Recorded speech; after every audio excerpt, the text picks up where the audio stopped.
मेरे YouTube channel Sanskrit भाषा ज्ञान में आपका बहुत बहुत स्वागत अभिनंदन है। अगर आप अभी चैनल से नए नए जुड़े हैं तो प्लीज़ आप जो है सब्सक्राइब कर दें, जिससे आपको नए वीडियो जो आते हैं उसकी नोटिफिकेशन मिलती रहे और आप सीखते और पढ़ते रहें। तो चलिए ज़्यादा ना कुछ करते हुए हम अपने विषय के तरफ चलते हैं और सीखने का कुछ ना कुछ प्रयास करते हैं, क्योंकि सीखना जीवन की निशानी है। बंदा मर गया उस दिन अगर उसकी कोई ना कहानी है। तो इस शेर के साथ मैं शुरुआत करता हूं आज की क्लास का। यह शेर कब बना? अभी के अभी बना। मैं स्वरचित कविताएं लिखता हूं, स्वरचित सब कुछ। तो जिंदगानी जीने का नाम है, जिंदगानी सीखने का नाम है, और विद्यार्थी के लिए अनवरत कठिन मेहनत करने का नाम ही जीवन है। ब्रह्मचर्य ऐसे नहीं है। पहले ब्रह्मचर्य का पालन लोग करते थे, 25 वर्षों तक कठोर से कठोर परिश्रम करते थे और विद्यार्जन करते थे, विद्या को अर्जित करते थे और निपुण होकर के एक योग्य व्यक्ति बन करके अपने चरित्र का गठन करके और राष्ट्र हित में सर्वोपरि कार्य को किया करते थे।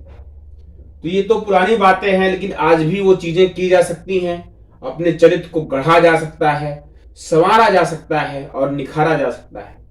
तो चलिए आइए तो बढ़ते हैं हम। संधि पकड़ में हमको स्वर संधि पढ़नी है। तो स्वर संधि की जो परिभाषा है बिल्कुल आसान। दो स्वर वर्णों के आपस से स्वर संधि बनती है। किसके मिलने से बनती है, ध्यान देना।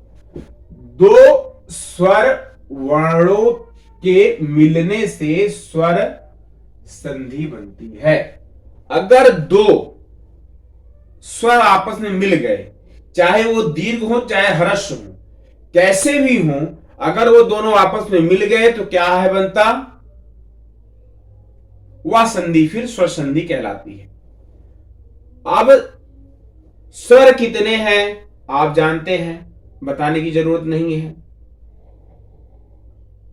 आइए इसकी हम चर्चा करते हैं। जैसा कि हमने स्वर संधि के बारे में सीख लिया, तो आइए उसके पहले भाग की चर्चा करते हैं। पहले दीर्घ संधि की आज परिभाषा की ही चर्चा कर लेते हैं। इसके अगले वीडियो में दीर्घ संधि के उदाहरणों की चर्चा कर लेंगे। हम विधिवत रूप से सीखते हुए आगे बढ़ेंगे। फटाफट देखिए, तो दीर्घ संधि का पहला सूत्र क्या है? संस्कृत का अकः सवर्णे दीर्घ। तो अक प्रत्याहार जो बनाना जानता है फट से बना लेगा। कैसे कैसे बना लेगा? वो माहेश्वर सूत्रों से लिखेगा। अयूण रिलिक, पहला और दूसरा सूत्र लिखा, यहां पे प्रत्याहार डाला, प्रत्याहार डालने के बाद अक डाल दिया। अक में लास्ट के वर्ण जिनके लास्ट का वर्ण जिसके नीचे कॉमा लगाता होता है उसकी गणना नहीं करते हैं। तो आ ई उ ये हो गए, री ली ये सारे क्या हो गए?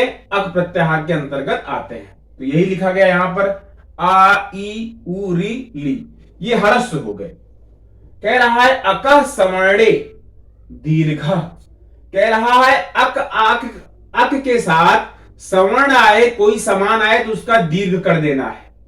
चाहे कहने का मतलब ह्रस्व हो और चाहे दीर्घ हो, दोनों का क्या होगा? दोनों को भी जोड़ेंगे तो क्या मिलेगा हमको?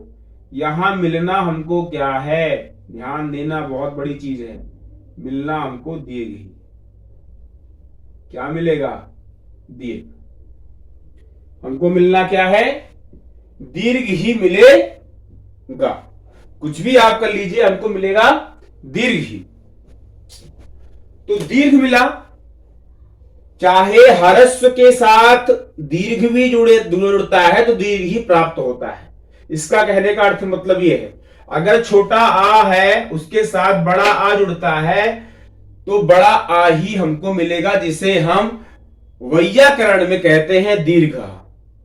इस छोटे आ को हम वैयाकरण में क्या बोलते हैं? ह्रस्व आ। ऐसे ही ह्रस्व ई या दीर्घ ई जुड़ती है तो हमको दीर्घ ई ही प्राप्त होती है। कहने का मतलब हमको दीर्घ ही मिलेगा।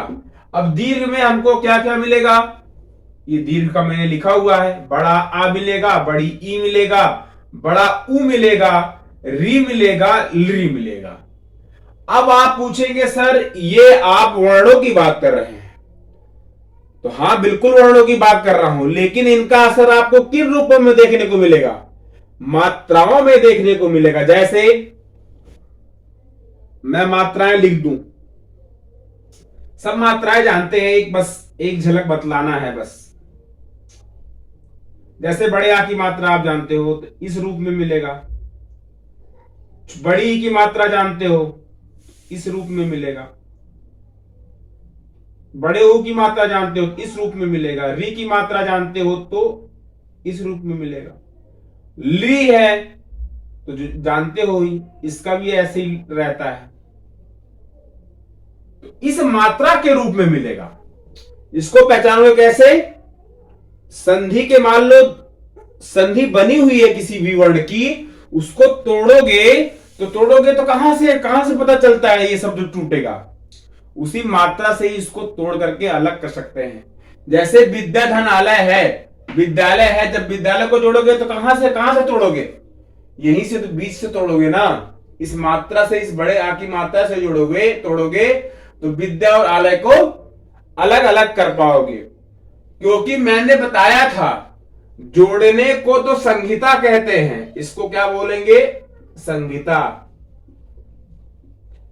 लेकिन जब तोड़ दिया जाता है, अलग अलग कर दिया जाता है, अगर अलग अलग कर दिया गया तो विच्छेद कहते हैं उसे, संधि विच्छेद। विच्छेद का मतलब ही क्या होता है, तोड़ना होता है। समझ में आ रही बात, ये जोड़ना संहिता है, तोड़ना विच्छेद है।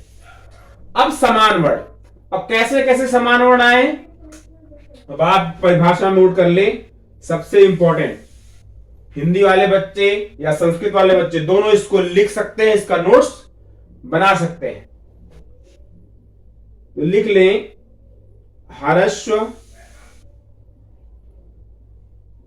या दीर्घ स्वर आपस में मिल करके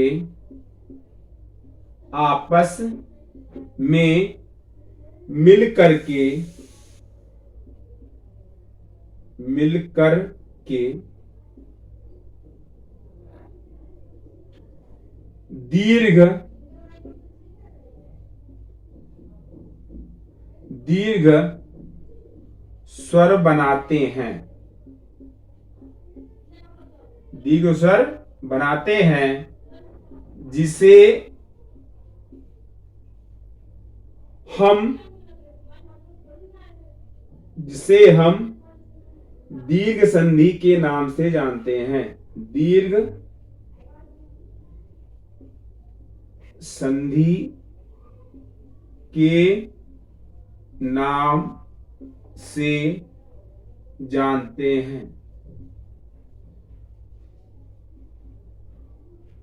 देखो कहा गया ह्रस्व या दीर्घ स्वर आपस में मिल करके दीर्घ स्वर बनाते हैं, जिसे हम दीर्घ संधि के नाम से जानते हैं। तो दीर्घ में क्या बनेगा, यही बनेगा, दीर्घ जो आप पर टिक कर दिया मैंने, यही बनेगा, बड़ा आ बनेगा, बड़ी ई, बड़ा ऊ, री, ली, इसी को बड़ा जो मैं बोल रहा हूं इसको दीर्घ बोलते हैं। दीर्घ आ बनेगा, दीर्घ ई बनेगा, दीर्घ ऊ बनेगा और ली बनेगा, यही सब बनेगा। ये जो परिभाषा लिखी गई है परिभाषा भी लिख लो, ह्रस्व या दीर्घ स्वर आपस में मिलकर के दीर्घ स्वर बनाते हैं, जिसे हम दीर्घ संधि के नाम से जानते हैं। तो ये रही परिभाषा, इसको फटाफट नोट करिए। और मैं ये आपको वीडियो के अंत में एक बात बतलाना चाहूं, आपका चरित्र का गठन जितना मजबूत होगा उतने ही आप सशक्त होंगे। एक सुदृढ़ चरित्र का व्यक्ति किसी भी पद को प्राप्त कर सकता है। कहने एक बात कही है, मैंने ठान लिया तो ठान लिया, अब मुझे करके दिखाना है। इस धरती पर जन्म लिया तो धरती मां के लिए मुझे कुछ अब करके जाना है। राष्ट्रहित ही है अपना घर, इस राष्ट्र के लिए कुछ भी कर जाना है।